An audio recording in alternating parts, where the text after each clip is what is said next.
Código Civil, Lei 10.406 de 2002, capítulo 5 da invalidade do negócio jurídico. Artigo 66. É nulo o negócio jurídico quando 1.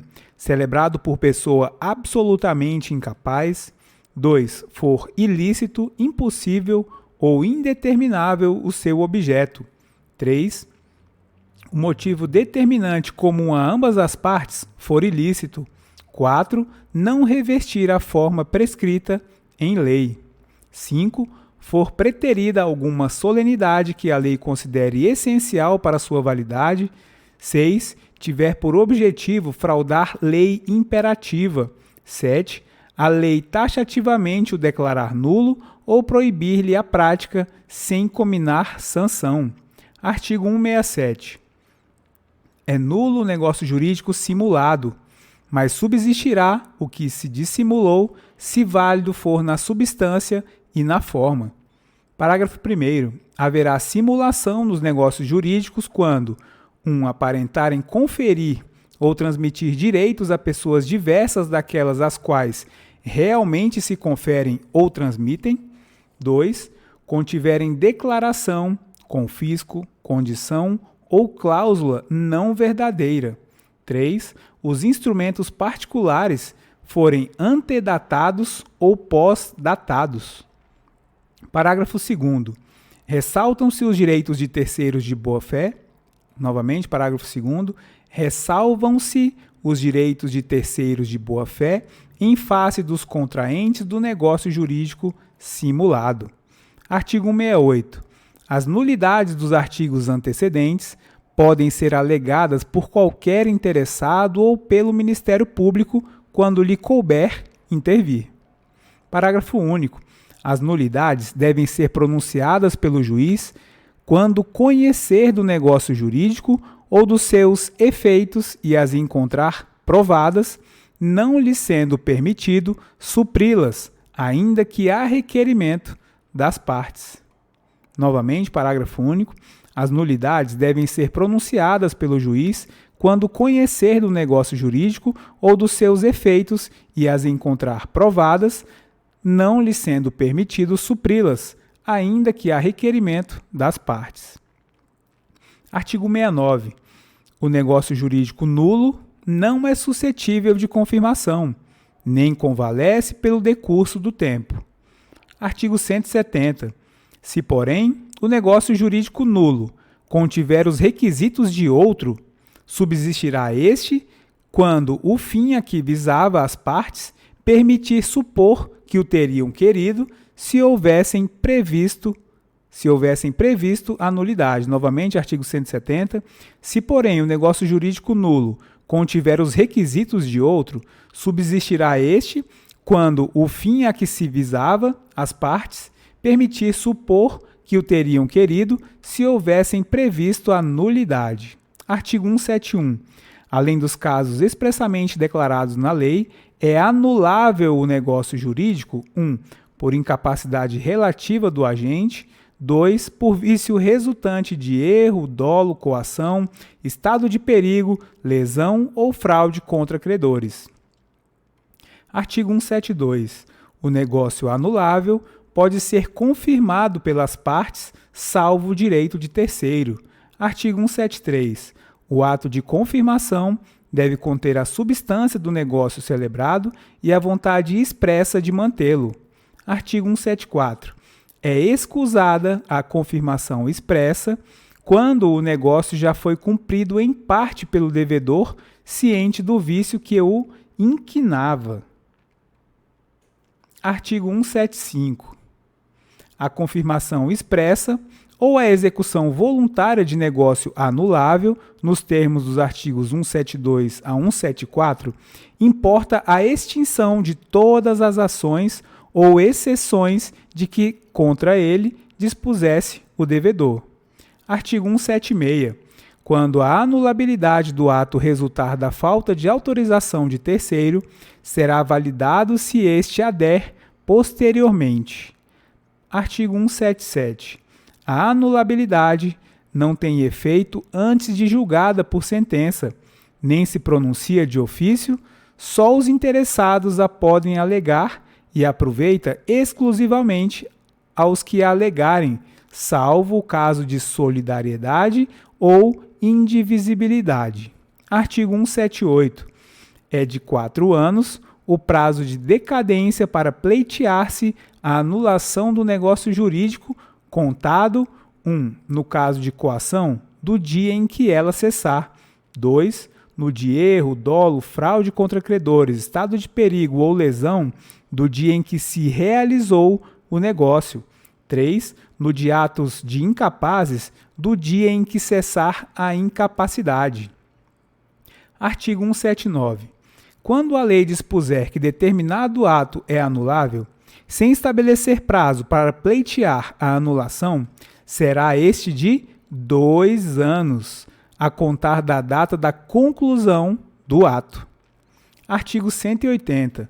O menor, entre 16 e 18 anos, não pode, para eximir-se de uma obrigação, invocar a sua idade se dolosamente a ocultou quando inquirido pela outra parte ou se, no ato de obrigar-se, declarou-se maior.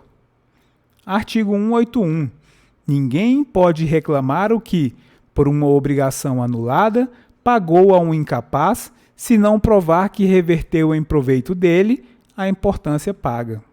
Artigo 182. Anulado o negócio jurídico, restituir-se-ão as partes ao estado em que antes deles se achavam, e, não sendo possível restituí-las, serão indenizadas com o equivalente. Artigo 183. A invalidade do instrumento não induz a do negócio jurídico sempre que este puder provar-se por outro meio. Artigo 184. Respeitada a intenção das partes, a invalidade parcial de um negócio jurídico não o prejudicará na parte válida, se esta for separável. A invalidade da obrigação principal implica a das obrigações acessórias, mas a destas não induz a da obrigação principal. Título 2 dos atos jurídicos lícitos. Artigo 185. Aos atos jurídicos lícitos, que não sejam negócios jurídicos, aplicam-se, no que couber, as disposições do título anterior. Título 3 dos atos ilícitos. Artigo 186. Aquele que, por ação ou omissão voluntária, negligência ou imprudência, violar direito e causar dano a outrem, ainda que exclusivamente moral, comete ato ilícito. Artigo 187. Também comete ato ilícito o titular de um direito que, ao exercê-lo, excede manifestamente os limites impostos pelo seu fim econômico ou social, pela boa-fé ou pelos bons costumes. Artigo 188.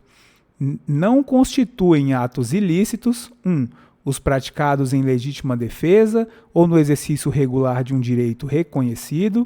2. A deterioração ou destruição da coisa alheia ou a lesão à pessoa a fim de remover perigo iminente. Parágrafo único.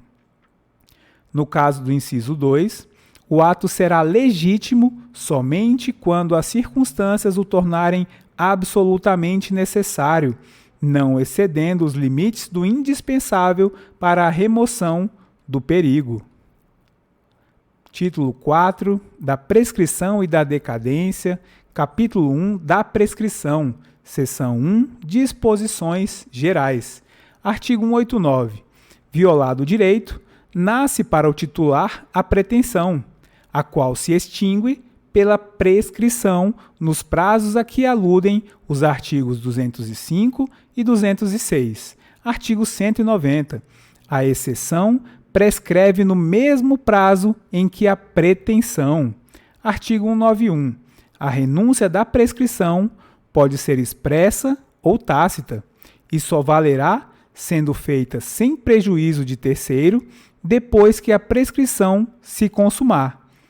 Tácita é a renúncia quando se presume de fatos do interessado incompatíveis com a prescrição. Artigo 192. Os prazos de prescrição não podem ser alterados por acordo das partes. Novamente, artigo 192. Os prazos de prescrição não podem ser alterados por acordo das partes. Artigo 193. A prescrição pode ser alegada em qualquer grau de jurisdição pela parte a quem aproveita. Artigo 195. Os relativamente incapazes e as pessoas jurídicas têm ação contra os seus assistentes ou representantes legais que derem causa à prescrição ou não a alegarem oportunamente. Artigo 196. A prescrição iniciada contra uma pessoa continua a correr contra o seu sucessor. Seção 2.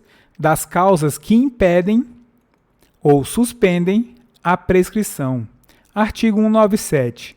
Não corre a prescrição, 1. Entre os cônjuges na constância da sociedade conjugal, 2. Entre ascendentes e descendentes durante o poder familiar, 3. Entre tutelados ou curatelados e seus tutores ou curadores durante a tutela ou curatela. Artigo 198. Também não corre a prescrição, 1. Contra os incapazes de que trata o artigo 3º, 2. Contra os ausentes do país em serviço público da União, dos Estados ou dos municípios, 3. Contra os que se acharem servindo nas Forças Armadas em tempo de guerra. Artigo 199. Não corre igualmente a prescrição, 1. Pendendo condição suspensiva, 2. Não estando vencido o prazo, 3. Pendendo ação de evicção. Artigo 200. Quando a ação se originar de fato que deva ser apurado no juízo criminal, não correrá a prescrição antes da respectiva sentença definitiva. Artigo 201. Suspensa a prescrição em favor de um dos credores solidários, só aproveitam os outros se a obrigação for indivisível. Seção 3. Das causas que interrompem a prescrição. Artigo 202. A interrupção da prescrição, que somente poderá ocorrer uma vez, dar-se-á, 1. Por despacho do juiz, mesmo incompetente, que ordenar a citação, se o interessado a promover no prazo e na forma da lei processual. 2. Por protesto, nas condições do inciso antecedente. 3. Por protesto cambial. 4. Pela apresentação do título de crédito em juízo, de inventário ou em concurso de credores. 5. De qualquer ato judicial que constitua em mora o devedor. 4. Por qualquer ato inequívoco, ainda que extrajudicial, que importe reconhecimento do direito pelo devedor. Parágrafo único. A prescrição interrompida recomeça a correr da data do ato que a interrompeu ou do último ato do processo para a interromper. Artigo 203. A prescrição pode ser interrompida por qualquer interessado. Artigo 204. A interrupção da prescrição por um credor não aproveita aos outros. Semelhantemente, a interrupção operada contra o codevedor ou seu herdeiro não prejudica aos demais coobrigados. Parágrafo 1º. A interrupção por um dos credores solidários aproveita aos outros, assim como a interrupção efetuada contra o devedor solidário envolve os demais e seus herdeiros. Parágrafo 2º. A interrupção operada contra um dos herdeiros do devedor solidário não prejudica os outros herdeiros ou devedores, senão quando se trate de obrigações e direitos indivisíveis. Parágrafo 3º. A interrupção produzida contra o principal devedor prejudica o fiador. Seção 4. Dos prazos da prescrição. Artigo 205. A prescrição ocorre em 10 anos, quando a lei não lhe haja fixado prazo menor. Novamente, artigo 205. A prescrição ocorre em 10 anos, quando a lei não lhe haja fixado prazo menor. Artigo 206. Prescreve, parágrafo 1º, em 1 ano, 1. A pretensão dos hospedeiros ou fornecedores de víveres destinados a consumo no próprio estabelecimento para o pagamento da hospedagem ou dos alimentos.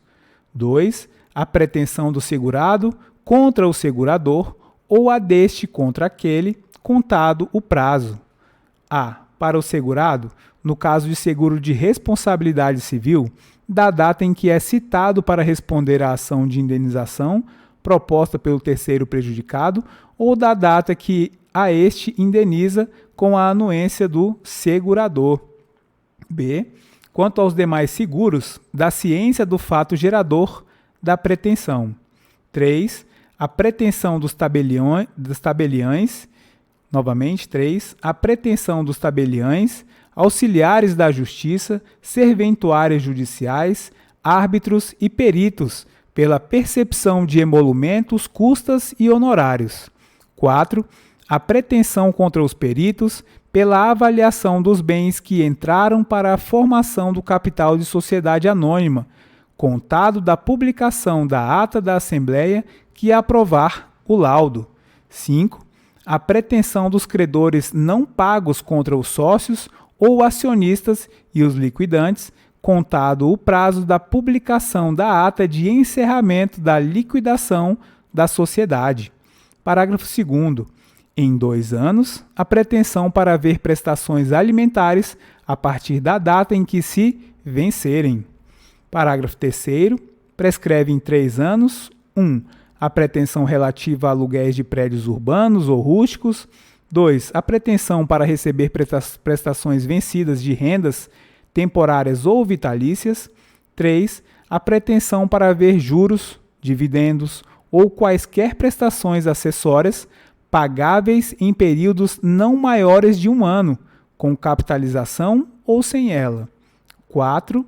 A pretensão de ressarcimento de enriquecimento sem causa. 5. A pretensão de reparação civil. 6. A pretensão de restituição dos lucros ou dividendos recebidos de má-fé, correndo o prazo da data em que foi deliberada a distribuição. 7. A pretensão contra as pessoas em seguida indicadas por violação da lei ou do estatuto, contado o prazo: a. Para os fundadores da publicação dos atos constitutivos da sociedade anônima. B. Para os administradores ou fiscais da representação, aos sócios, do balanço referente ao exercício em que a violação tenha sido praticada, ou da reunião ou Assembleia Geral que dela deva tomar conhecimento. C. Para os liquidantes, da primeira Assembleia semestral posterior à violação. 7. A pretensão para haver o pagamento de título de crédito, a contar do vencimento, ressalvadas as disposições de lei especial. 9. A pretensão do beneficiário contra o segurador e a do terceiro prejudicado, no caso de seguro de responsabilidade civil obrigatório. Parágrafo 4º. Prescreve em 4 anos a pretensão relativa à tutela, a contar da data da aprovação das contas. Prescreve em 5 anos: 1. A pretensão de cobrança de dívidas líquidas constantes de instrumento público ou particular. Prescreve em 5 anos: 2. A pretensão dos profissionais liberais em geral, procuradores judiciais, curadores e professores, pelos seus honorários, contado o prazo da conclusão dos serviços, da cessação dos respectivos contratos ou mandato. 3. A pretensão do vencedor para haver do vencido o que despendeu em juízo. Artigo 206-A. A prescrição intercorrente observará o mesmo prazo de prescrição da pretensão, observadas as causas de impedimento, de suspensão e de interrupção da prescrição previstas nesse Código e observado o disposto no artigo 921 da Lei 13.105 de 2015, Código de Processo Civil. Capítulo 2 da decadência. Artigo 207. Salvo disposição legal em contrário, não se aplicam à decadência as normas que impedem, suspendem ou interrompem a prescrição. Novamente, artigo 207, salvo disposição legal em contrário, não se aplicam à decadência as normas que impedem, suspendem ou interrompem a prescrição. Artigo 208. Aplica-se à decadência o disposto nos artigos 195 e 198, inciso 1. Artigo 209. É nula a renúncia à decadência fixada em lei. Novamente, é nula a renúncia à decadência fixada em lei. Artigo 210. Deve o juiz, de ofício, reconhecer da decadência quando estabelecida por lei. Novamente, artigo 210. Deve o juiz, de ofício, conhecer da decadência quando estabelecida por lei. Artigo 211. Se a decadência for convencional, a parte a quem aproveita pode alegá-la em qualquer grau de jurisdição, mas o juiz não pode suprir a alegação.